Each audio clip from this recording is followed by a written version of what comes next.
Salut à vous et bonne année! Bonne santé, et pour commencer cette nouvelle année, on va parler de Sonic. Le saviez-vous, mais je suis super fan de la licence Sonic. Les personnages, l'univers, la musique...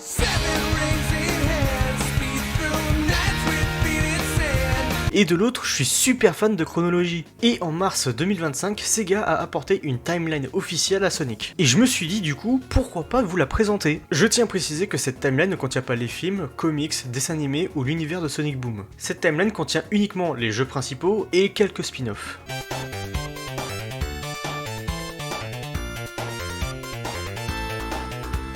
On commence logiquement avec le premier jeu, Sonic 1. C'est logique. Le scientifique Robotnik capture des petits animaux pour en faire des robots afin de conquérir le monde. Mais Sonic, le hérisson le plus rapide du monde, tente de l'arrêter en le poursuivant jusqu'à sa base secrète. Ce jeu introduit tous les éléments de base de la licence, on a le héros, le méchant, l'univers, les mécaniques de base et les 6 Chaos Emeralds. Est-ce que t'es con? Ouais, pourquoi? Oui, les 6 Chaos Emeralds, je me suis pas trompé. Le suivant, c'est logiquement Sonic 2. Faux, perdu. Le suivant, c'est Sonic CD. Nique ta mère. Alors, pour vous redonner le contexte, à la base, Sega voulait pour la sortie du Mega CD un jeu de lancement accompagné de la sortie de cette extension. Parce que le Mega CD, c'est une extension, ou périphérique pour les puristes, de la Mega Drive. Ce machin permettait de lire des CD sur la console. Ils se sont mis à commencer le développement du jeu pendant que Sonic 2 était déjà en développement, c'est pour ça qu'il y a certains personnages et éléments qui apparaissent dans un jeu et pas dans l'autre. Alors, je vous spoil la fin de l'histoire, mais le Mega CD sera un énorme flop. La raison principale étant son prix de 300$ de l'époque. Ça peut vous sembler peu quand on voit le prix des consoles d'aujourd'hui, mais avec la conversion et l'inflation, ça nous fait 500€ d'aujourd'hui. Combien ?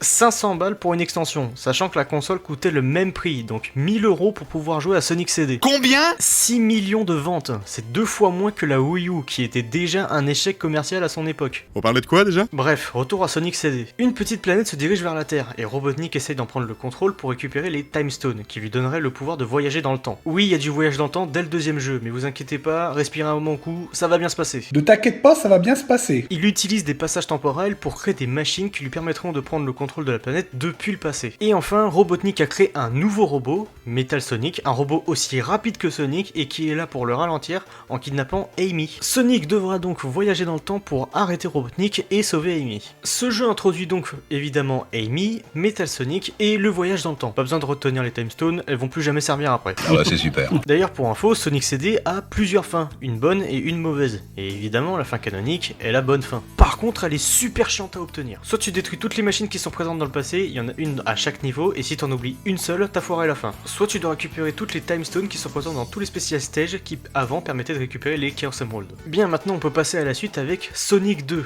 Tails, un renard, se fait emmerder parce qu'il est le seul à avoir 2 queues. Il se fait sauver par Sonic de ceux qui l'emmerdent, et les deux vont partir ensemble après Robotnik qui souhaite à nouveau dominer le monde. Le jeu introduit Tails, le Spin Dash, la 7ème Chaos Emerald et Super Sonic. Par contre, y a pas grand chose à dire. Là, c'est à part vous dire que c'est un bon jeu, j'ai rien d'autre à dire. J'ai pas d'anecdote marrante ou intéressante à vous dire, donc on passe à la suite. Sonic 3 et Knuckles. Bien qu'au début ces deux jeux étaient séparés à cause des limitations techniques de l'époque, cette version en est la version ultime. Sonic et Tails, alors qu'ils arrivaient sur Angel Island, là où s'est écrasé le Death Egg, la base volante de Robotnik, ils se font attaquer par Knuckles l'équidné, qui semble être un allié de Robotnik. Va faire foutre. Sonic et Tails vont devoir traverser Angel Island pour empêcher Robotnik de restaurer son Death Egg. Vers la fin du jeu, après que Sonic ait vaincu Knuckles, Robotnik vole l'émeraude mer. Knuckles comprend qu'il s'est fait manipuler par Robotnik et aide Sonic à l'arrêter. Boum, combat dans l'espace, victoire de Sonic, et fin du jeu. Ce jeu introduit Knuckles, les équidnés, l'émeraude mer, Angel Island et le début du lore. Notamment si on observe le combat contre Knuckles, dans le fond, on voit une prophétie. Et ça introduit aussi les Super Chaos Emeralds, qui, spoiler, ne seront plus jamais utilisés aussi. C'est super. Ensuite, Sonic Mania. Robotnik a découvert une pierre avec d'étranges pouvoirs, le rubis fantôme. Sonic, Tails et Knuckles s'unissent afin de l'arrêter. Et à la fin du jeu, après que Sonic ait vaincu Robotnik avec les Chaos Emeralds, il va se retrouver transporté ailleurs avec le rubis fantôme. Mais ça, on y reviendra plus tard. On enchaîne tout de suite avec Sonic Mania Plus. Sonic est de retour, mais le rubis fantôme aussi, et Robotnik l'a à nouveau récupéré. Encore. Sonic, Tails et Knuckles essayent à nouveau de l'arrêter, mais cette fois-ci, ils sont accompagnés de Mighty l'Armadillo, qui est un vrai animal qui existe. et Ray, l'écureuil volant. Bagarre, ils arrivent à l'arrêter, fin. Sonic Mania introduit le rubis fantôme et les deux nouveaux personnages, Mighty et Ray, qui ne sont pas réapparus depuis. Et à vrai dire, je suis pas sûr qu'on rate grand chose. Puis vient Sonic Superstar. Bon, l'histoire c'est la même, hein. Robotnik, Chaos Emerald, Sonic, ami, tapé, méchant, fin. Joli résumé foireux. La différence, c'est que cette fois, Robotnik a engagé Fang le chasseur et Trip the Sungazer pour l'aider. Au cours du jeu, Trip va comprendre que Eggman fait le mal et va aller du côté de Sonic et ses amis. Après, la suite, vous la connaissez. Le jeu introduit également l'histoire du Dragon Noir, qui est le boss final du jeu, mais à part quelques fresques murales, il n'y a pas grand chose. Et à vrai dire, difficile à dire si tout ça va servir pour les prochains jeux, car au moment où j'écris ces lignes, Sonic Superstar est le dernier jeu Sonic principal à être sorti. Du coup, on verra. Puis vient Sonic 4, épisode 1 et 2. L'histoire c'est la même, Eggman, taper, gagner, fin. Les jeux n'introduisent rien de nouveau, mais littéralement rien du tout. C'est de la merde. Dites-vous qu'à la base, un épisode 3 était prévu. On sait pas pourquoi ça a été annulé, mais à mon avis, au vu des retours qu'il y a eu sur les deux jeux, ça a dû vite calmer Sega. Mais y a rien à développer, c'est de la merde, c'est tout. Et bien c'est sur cette note un peu amère que se termine l'ère classique et que commence l'ère Adventure.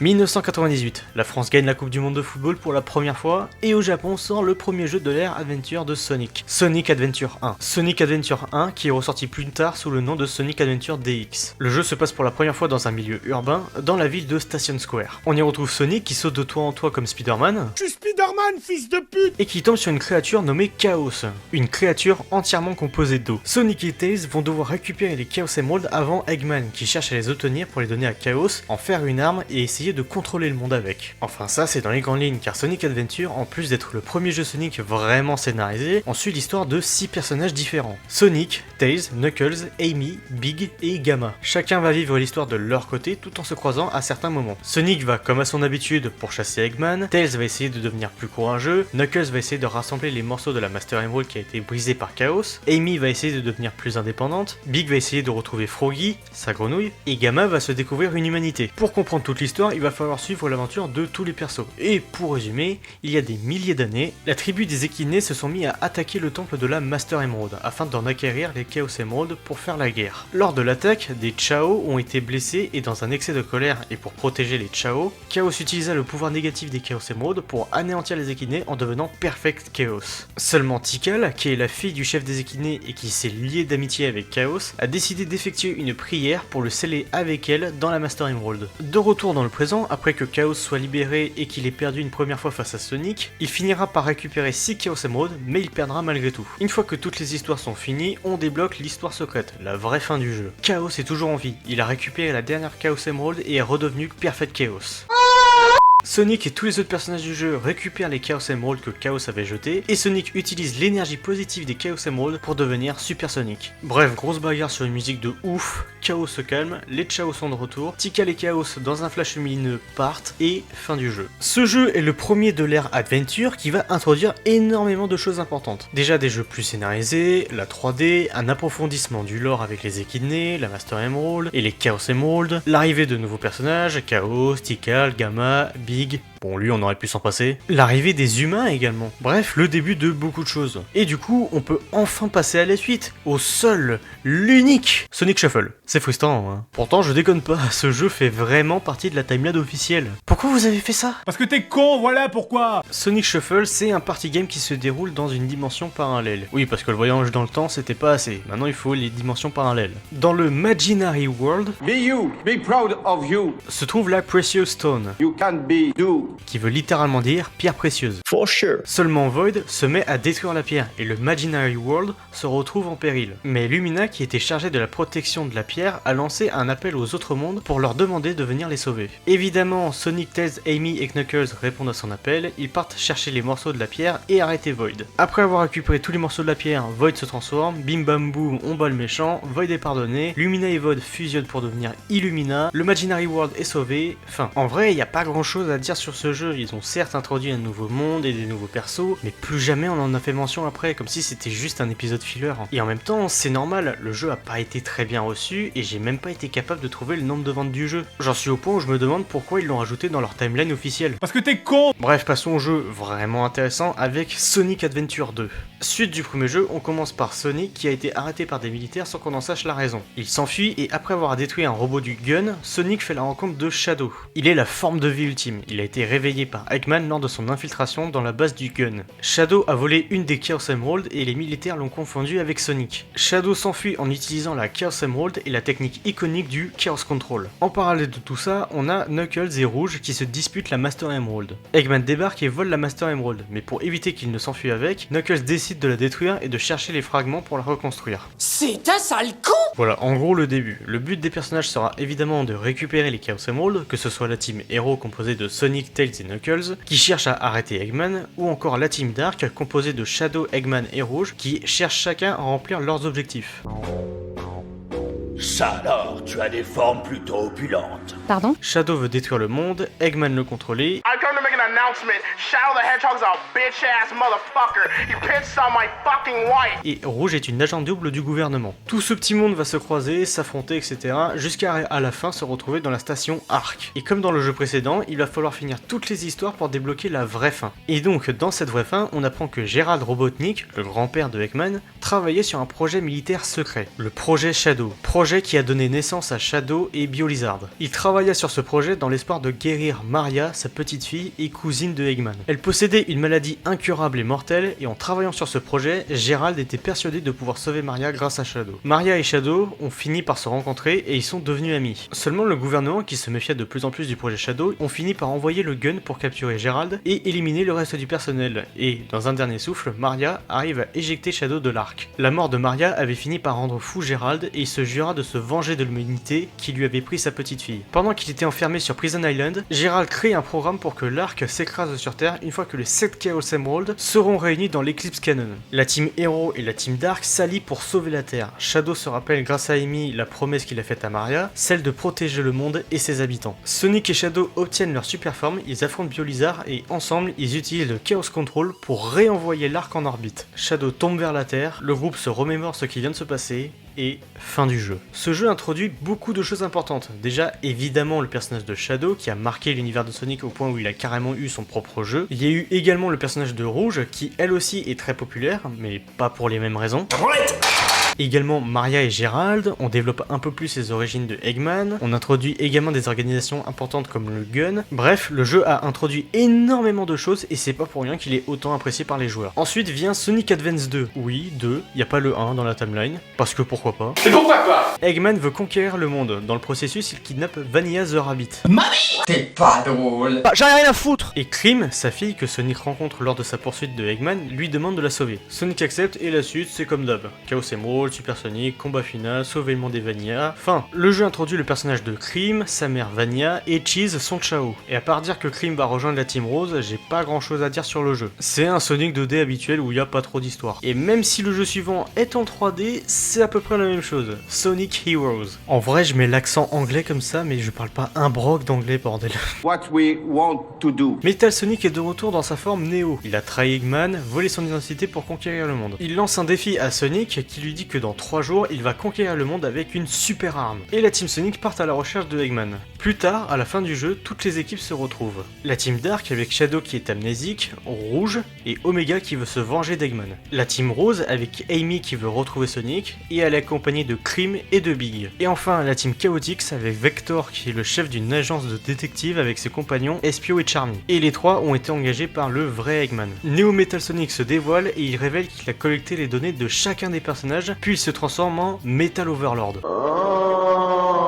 Toutes les équipes s'unissent pour le battre, Super Sonic, pouvoir de l'amitié, victoire, fin. Le jeu ramène le personnage de Shadow, parce qu'il fait du fric, et il introduit Omega et la Team Chaotix. Et je suis désolé, il y a peut-être des fans de ces persos, mais c'est vraiment l'équipe B des persos de Sonic. Ils sont là, de temps en temps on les croise, ils font ce pourquoi ils sont là, mais le reste du temps on s'en branle.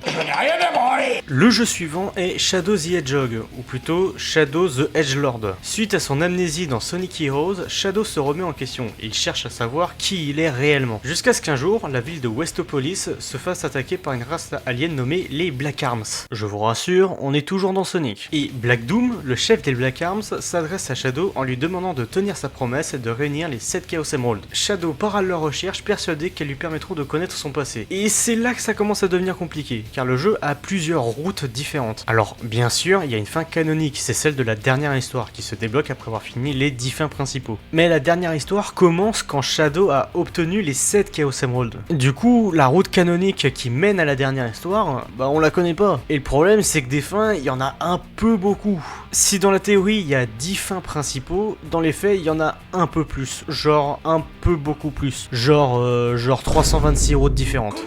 Et le problème, c'est qu'aucune des routes n'aborde tous les éléments de l'histoire. Il y a bien la fin 153 où, pour résumer, Shadow se rappelle d'avoir été capturé par les humains sur Prison Island, il se rappelle de son passé avec Maria, y compris son traumatisme, la découverte des androïdes de lui et Eggman qui lui ment en disant qu'il en est un, le commandant Gun qui confronte Shadow car il le tient pour responsable de ce qui est arrivé à Maria, car il considérait Maria comme sa sœur, puis en cassant la gueule à Eggman, il lui dit de partir de l'arc car il en est le protecteur. Mais du coup, dans la dernière histoire, après que Shadow ait récupéré les Chaos Emeralds, Black Doom arrive en lui disant que le rituel peut commencer, et il lui ordonne de donner les Chaos Emeralds. Mais Sonic, Eggman et tous les autres arrivent pour lui dire que Black Doom veut détruire le monde. Black Doom rétorque en disant qu'il veut seulement l'énergie des humains. Il vole les Chaos Emeralds, fait un Chaos Control et téléporte la Black Comet sur Terre. Et en gros, la Black Comet, c'est le vaisseau des Black Arms. Black Doom révèle qu'il a aidé le docteur Gerald Robotnik à créer Shadow avec son propre change en échange des Chaos Emeralds. Ce qui fait que Shadow est techniquement le fils de Black Doom. Je suis ton père. Black Doom s'enfuit en paralysant tout le monde avec un gaz, mais Shadow arrive à s'en défaire et il part à sa poursuite. Black Doom essaie de prendre le contrôle de l'esprit de Shadow, mais la Team Chaotix diffuse un enregistrement de Gerald. Il explique que, en réalité, l'Eclipse Cannon était créé pour détruire la Black Comet, et il confia cette mission à Shadow. Shadow se libère du contrôle mental, il utilise les Chaos Emeralds pour se transformer en Super Shadow, bagarre contre le méchant, Shadow téléporte la Black Comet puis la détruit avec l'Eclipse Cannon, tout le monde est content. Fin. Ce jeu est un bordel narratif, en particulier à cause du système de route qui force à toutes les faire au moins une fois pour débloquer la vraie fin. Sans parler des erreurs de traduction, car si la version anglaise laisse entendre que Shadow est un androïde, en réalité la version japonaise nous dit que c'est bien le vrai Shadow. Je parle pas japonais, quiproquo, tout ça je connais pas. Au final, ce jeu nous révèle les origines de Shadow. Il introduit les Black Arms, le commandant du gun, et c'est à peu près tout. Le jeu suivant, c'est Sonic Battle, qui nous raconte l'histoire de Emerl, un robot antique vieux de 4000 ans, créé à partir de l'énergie des Chaos Emeralds. Gerald Robotnik, encore lui, avait essayé de le contrôler à l'époque du projet Shadow, mais ça n'a pas marché. Et suite au raid du gun, Emerl a été scellé jusqu'à ce que Eggman le retrouve et essaye de le faire fonctionner. Mais ça n'a pas marché non plus, et c'est à partir de là que le scénario se répartit avec 8 personnages. Oui, c'est encore plus que Sonic Adventure 1. Mais pour résumer, les héros découvrent la vraie nature de Emerl et ses pouvoirs, qui sont de copier les compétences des autres personnages. Et Emerl, lui, se découvre une âme que Gerald lui a programmée il y a 50 ans. La suite, vous la connaissez, Eggman domine le monde, Emerl va l'affronter mais se fait piéger, Sonic arrive et sauve le monde mais Emerl est détruit dans le processus, et fin. Bon, ce jeu introduit le personnage de Emerl qui est clairement la star du jeu, et le jeu se concentre essentiellement sur son développement. On nous introduit également la 4ème grande civilisation, c'est eux qui ont créé Emerl à la base, et on en apprend un peu plus sur Shadow, vu que Emerl a rencontré Gerald, et qu'il y a eu un combat entre les deux, mais c'est à peu près tout. Le jeu suivant est Sonic Advance 3, qui est certes la suite de Sonic Advance 2, mais également la suite de Sonic Battle. Eggman veut à nouveau conquérir le monde, mais cette fois-ci il est accompagné d'un nouveau robot, Gemerl, né à partir des données de Emerl. Ensuite, pour chasser Eggman, bagarre, Gemerl se transforme avec les Chaos Emeralds, Sonic fait pareil, bagarre, victoire. Tails récupère Gemerl et le reprogramme pour en faire un robot amical qui fait partie de la famille de Cream et Vanilla. Fin. Ce jeu conclut les arcs narratifs de Advance et de Emerl, car Gemerl n'est pas réapparu depuis dans les nouveaux jeux. Puis vient ensuite Sonic Rush, où le personnage de Blaze the Cat est amené dans la dimension de Sonic. Elle est la princesse de la Soul Dimension, et accompagnée de Cream, elle se met à partir à la recherche des Soul Emeralds. Pendant ce temps, Sonic, qui a vaincu Eggman, découvre une Soul Emerald, que Blaze récupère. Sonic et Tails apprennent que leurs deux dimensions ont fusionné, et que si elles ne se séparent pas, les deux seront détruites. Sonic poursuit Blaze jusqu'à arriver devant Eggman et Eggman and Ward. On a frôlé la catastrophe. Qui eux veulent créer Eggman Land pour contrôler les deux dimensions. Sonic veut travailler en équipe avec Blaze, au début elle refusera, mais après avoir perdu, elle acceptera. Sonic et Blaze utilisent toutes les émeraudes pour devenir Super Sonic et Burning Blaze, bagarre contre les Eggman, victoire. Les deux restaurent leur dimension comme avant et Blaze rentre chez elle. Le jeu introduit Blaze, Eggman problématique, la mécanique du boost et les différentes dimensions dans l'univers de Sonic. Mais en vrai c'est surtout le personnage de Blaze dont les gens vont se rappeler, car elle est réapparue dans beaucoup de jeux Sonic par la suite. Mais maintenant, il est temps de sortir des mouchoirs, car il va y avoir des larmes devant le prochain massacre. Sonic 2006, 200 ans dans le futur, Silver le Hérisson est incapable de vaincre Iblis. Pour sauver son monde, accompagné de Blaze et de Mephiles the Dark, oui, The Dark, t'as compris que c'était lui le méchant? Mais qui c'est qui est méchant? Mais qui c'est qui est méchant? Il va retourner dans le passé afin de tuer Sonic qui serait le responsable de la destruction du monde. Dans le présent, la princesse Elise de Soleanna se fait attaquer par Eggman lors du festival du soleil. Mais elle est sauvée par Sonic et alors qu'il tentait de s'enfuir, Eggman arrive malgré tout à la kidnapper. Sonic accompagné de Tails et Knuckles devra aller la sauver. Et Shadow, alors qu'il détruisait une des bases de Eggman à la demande du gun, il devra avec Rouge et Omega voler le sceptre des ténèbres. Bon, je vous épargne toutes les péripéties de merde à base de voyage dans le temps, de Elise qui se fait kidnapper 4 fois dans le jeu, Shadow qui affronte sa copie de Wish, Silver et Blaze qui affrontent Iblis, et Blaze qui arrive à le sceller en elle, ce qui fait que techniquement si elle pouvait le faire ça depuis le début, tout ce bordel de voyage dans le temps ne servait à rien. Je vous épargne ça parce que sinon on va tous se tuer. J'ai envie de crever! Et dans l'épisode final, Sonic se fait tuer par surprise par Mephiles. Elise pleure et libère Iblis qui était scellé en elle. Iblis et Mephiles fusionnent pour former Solaris, le dieu de Soleanna. Les amis de Sonic récupèrent les Chaos Emerald, la résurrection de Sonic me donne envie de mourir, Super Sonic file ses pouvoirs à Shadow et Silver pour qu'ils l'aident, bagarre contre le boss final, Elise éteint la flamme de Solaris dans le passé et on revient dans le présent avant que tout ce bordel narratif ait eu lieu, ce qui fait que ce jeu a eu lieu et n'a pas eu lieu en même temps, créant je ne sais combien de paradoxes temporels. Comment tu fais pour aimer ce jeu? Bordel! Bon, c'est pas si mal. Bon, ce jeu introduit le personnage de Silver, Elise, Solaris, Mephiles et réintroduit le personnage de Blaze. Il introduit tout le lore autour de Soleanna et la seule chose à retenir de ce jeu, c'est Silver, vu que tout le reste ne sera jamais repris à l'exception de Mephiles. Et honnêtement, c'est pas plus mal. Passons vite à la suite avec Sonic Riders. Eggman organise un grand prix dans l'optique de régner sur le monde grâce à une ancienne légende de la civilisation babylonienne. Il persuade les Babylon Rogue, composés de Jet, Wave et Storm, d'affronter Sonic et de récupérer les Chaos Emerald. Les Babylon Rogue et la Team Sonic s'affrontent sur les courses. À la fin, le plan d'Eggman réussit plus ou moins, car en réalité, le secret de la civilisation babylonienne, c'est un tapis volant. Eggman est déçu et laisse tomber, la Team Sonic et les Babylon se séparent et se jurent de s'affronter un jour à nouveau, fin. Le jeu introduit les Babylon Rogue et la civilisation babylonienne, et c'est à peu près tout. Voilà, on peut passer à la suite, y a rien d'autre à rajouter. Ah d'accord. Le jeu suivant, Sonic Rush Adventure. Alors que Sonic et Tails traquaient une source d'énergie, ils se sont fait isekai dans la Soul Dimension sans avoir fait appel à Took-kun. Accompagnés de Blaze, ils devront empêcher le capitaine Whisker de récupérer le sceptre de G-Weld. Ensuite, Emerald, bagarre méchant, victoire, tout le monde il est content. Le jeu nous dévoile cette fois la Soul Dimension et de nouveaux personnages, Marine the Raccoon et le capitaine Whisker. Et il n'y a pas grand chose à dire sur ce jeu, dites-vous que Marine, qui est un personnage important du jeu, n'est jamais réapparue dans un jeu suivant, c'est à peine si elle est mentionnée. Nique ta mère! Bien, finissons-en avec l'ère Adventure avec le dernier jeu, Sonic Riders Zero Gravity. Sonic recherche un artefact qui lui permet de contrôler la gravité. T'as vu, c'est comme dans le titre du jeu. Mais les Babylon Rogue veulent également cet artefact. Du coup, les deux vont s'affronter pour l'obtenir. En vrai, je vais même pas prendre la peine de vous raconter le scénar. Déjà parce que j'ai la flemme et en plus parce que tout le monde s'en fout. Tout le monde s'en branle. Et enfin, à la base, les jeux Sonic Riders étaient pensés comme séparés des jeux principaux. Et en vrai, à part les personnages qui sont mentionnés dans d'autres jeux, on parle pas du reste. La seule chose qu'il y a à retenir, c'est qu'on en apprend un peu plus sur la civilisation babylonienne qui viendrait de l'espace. Parce que pourquoi pas. Et c'est avec ce jeu que s'achève l'ère Adventure et que commence l'ère moderne.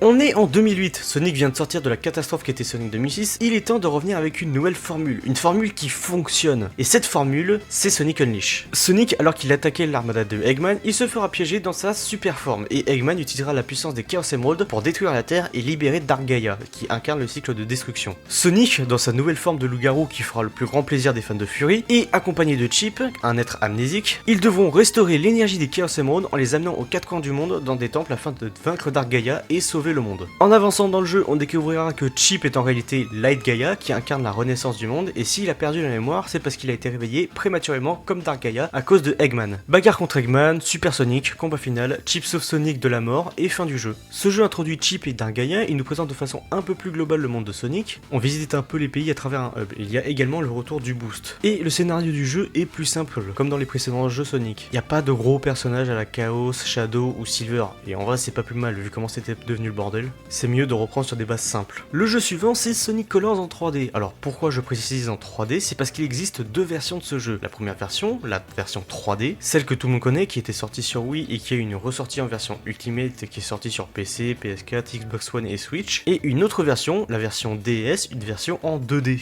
Et les différences majeures entre les deux versions, c'est que dans la version 2D, il y a des quêtes secondaires avec les autres personnages de Sonic, qui cette fois-ci sont présents dans le jeu, et que le jeu a également un boss secret avec Super Sonic qui n'est pas présent dans le jeu en 3D. Bref, le scénario. Eggman, qui est pris de remords d'avoir essayé de contrôler le monde au moins 70 fois, a créé un parc d'attractions pour essayer de se faire pardonner. Sonic et Tails, trouvant ça suspect, ils se dirigent ensemble vers le parc d'attractions et découvrent en réalité que c'est une façade. Sonic rencontrera les Wisps, un peuple alien qui a été kidnappé par Eggman, et qui compte utiliser leur pouvoir pour contrôler l'esprit des gens et conquérir le monde. Sonic, aidé de Tails et des Wisps, va libérer toutes les planètes, vaincre Eggman et sauver tous les Wisps. Ce jeu introduit les Wisps, qui par la suite serviront surtout de mécanique de gameplay, mais également Orbot et Cubot, les deux robots assistants de Eggman. Il amène également de nouvelles planètes, Sweet Mountain, Planète Wisp, Aquarium Park et Asteroid Coaster. Ouais, en termes de lore, c'est pas folichon, hein. Le jeu amène pas grand chose, les Wisps ils vont surtout servir pour le gameplay des jeux suivants. Le jeu suivant, c'est Sonic X Shadow Generation. Alors que Sonic fêtait son anniversaire avec ses amis, un ennemi inconnu apparaît et enlève tout le monde. Sonic essaie de l'affronter, mais perd. À son réveil, il se fait flashbang par le décor et il sauve Tails qui semblait paralysé. Plus tard, Sonic, en traversant un portail, rencontre une version plus jeune de lui. Tous ensemble, ils comprennent qu'ils voyagent à travers le temps et l'espace. Leur but sera de sauver leurs amis et de vaincre le monstre qui les a emprisonnés. En parallèle de tout ça, Shadow, qui était sur la station Ark, se fait attaquer par Black Doom, qui pourtant était mort dans Shadow the Hedgehog. Et alors qu'il le poursuivait, Shadow se fait également kidnapper par le monstre. Il se retrouvera aussi dans la flashbang et il devra chercher un moyen de vaincre Black Doom. Et c'est là que les similitudes entre Sonic et Shadow vont arriver. Les deux vont revisiter des lieux qu'ils ont déjà vus et réaffronter des ennemis qu'ils ont déjà vaincus. À la différence, c'est que Shadow retrouvera également Maria et Gerald. À la fin, Shadow finit par vaincre Black Doom et alors que Maria et Gerald retournent à leur époque, Shadow essaie de les en empêcher de retourner à leur funeste destin. Mais Maria l'en empêche en lui disant qu'elle ne veut pas connaître son destin, qu'elle ne veut pas être piégée dans le temps, qu'elle le reverra et qu'il restera à jamais dans son cœur même si le destin les sépare. Shadow se force à les quitter les larmes aux yeux pour rejoindre Sonic qui affronte le monstre. Pendant ce temps, les Sonic et Tails découvrent que le monstre est en réalité une machine de Eggman. Après sa défaite dans Sonic Colors, il a découvert le Time Eater, une entité qui contrôle le temps et l'espace. Et avec l'aide de sa version passée, il a fini par le contrôler et il l'a utilisé pour annuler toutes ses défaites du passé. Ensuite, les Sonic les affrontent, ils perdent, pouvoir de l'amitié, double Super Sonic, bagarre, victoire, tout est revenu à la normale. Fin. Bon, à part pour le Time Eater, le jeu n'introduit absolument rien. Au contraire, c'est plutôt une rétrospective de l'histoire de Sonic. Et c'est normal, car à la base, c'était un jeu pour célébrer les 20 ans de la licence. Mais bon, au moins, du côté de Shadow, on en a profité pour raconter une histoire touchante. Le jeu suivant, Sonic Free Riders. Eggman organise un deuxième championnat pour récupérer les données de chaque équipe participante. Au final, les données ne lui servent à rien. Enfin, j'ai rien à dire sur ce jeu. Le scénario est inexistant, le gameplay est nul à chier, et en même temps, utiliser la Kinect pour un jeu où tu contrôles un overboard, c'est un peu une idée de con. Le seul mérite de ce jeu, c'est d'avoir un banger musical en termes d'intro.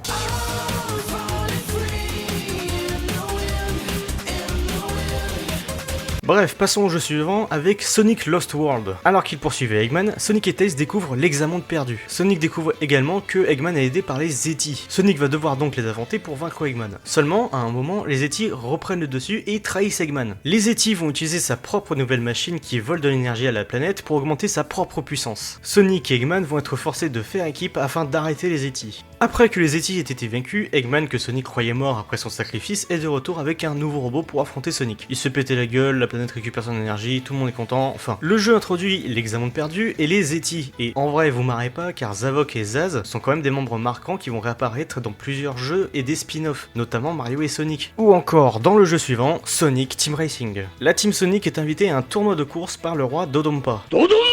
Sonic accepte et il participe au tournoi. Ce jeu ajoute le roi de Dompa, le royaume Dompa et c'est à peu près tout. Encore une fois, vu que ce jeu est censé être un spin-off à la base, le jeu ne rajoute pas tellement d'histoire, c'est surtout un prétexte pour jouer à un jeu de course. Même si, à titre personnel, je pense qu'on va beaucoup plus se rappeler de sa suite, Sonic Crossworld qui est sorti récemment, que de lui. D'ailleurs, pour l'anecdote, Sega pour la sortie de Sonic Crossworld avait fait plein de partenariats différents, y compris avec Red Bull, avec une pub incroyable où t'as une voiture de rallye qui affronte Sonic. Bon, par contre, le truc con, c'est qu'ils ont pas ramené Verstappen, mais c'est un peu con, quand tu penses à Red Bull, tu penses d'abord à Verstappen avant de penser au rallye, mais bon. Bref, ensuite vient Sonic Forces.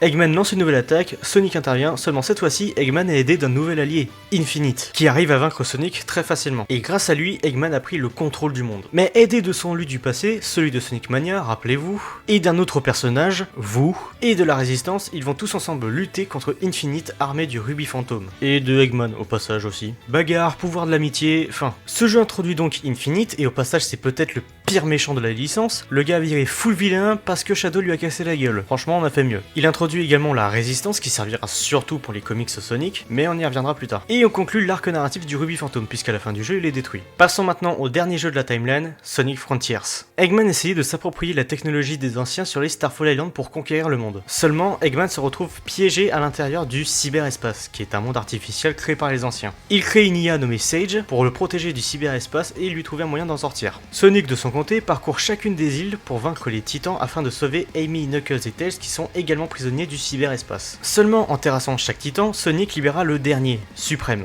qui contient The End, qui est une entité cosmique qui veut tout anéantir. Sonic récupère les Chaos Emerald, affronte le titan puis The End, et alors que The End tente de s'autodétruire, Sage se sacrifie afin de protéger l'homme qu'elle considère comme son père, Eggman. The End est vaincu, Tails et Knuckles et Amy sont libres, et Eggman pleure sa fille disparue.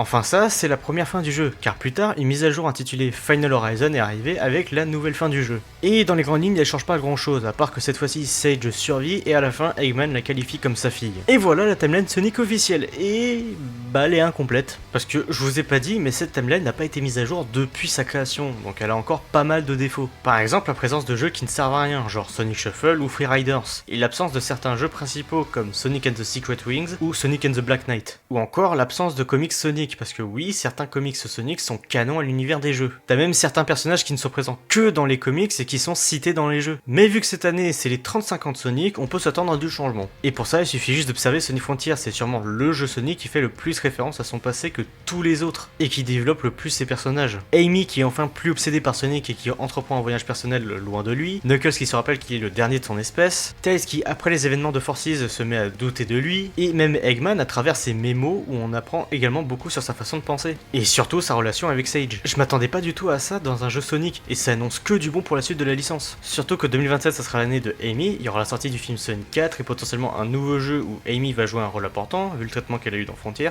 et j'ai très hâte de voir ça. Bref, c'était la timeline Sonic. N'hésitez pas à dire si vous avez aimé ou pas, je pourrais peut-être vous en présenter d'autres, genre God of War, Kingdom Hearts, Zelda, bref, n'hésitez pas à le dire. Merci d'avoir regardé, pensez à vous abonner, pouce bleu et encore bonne année, et à plus!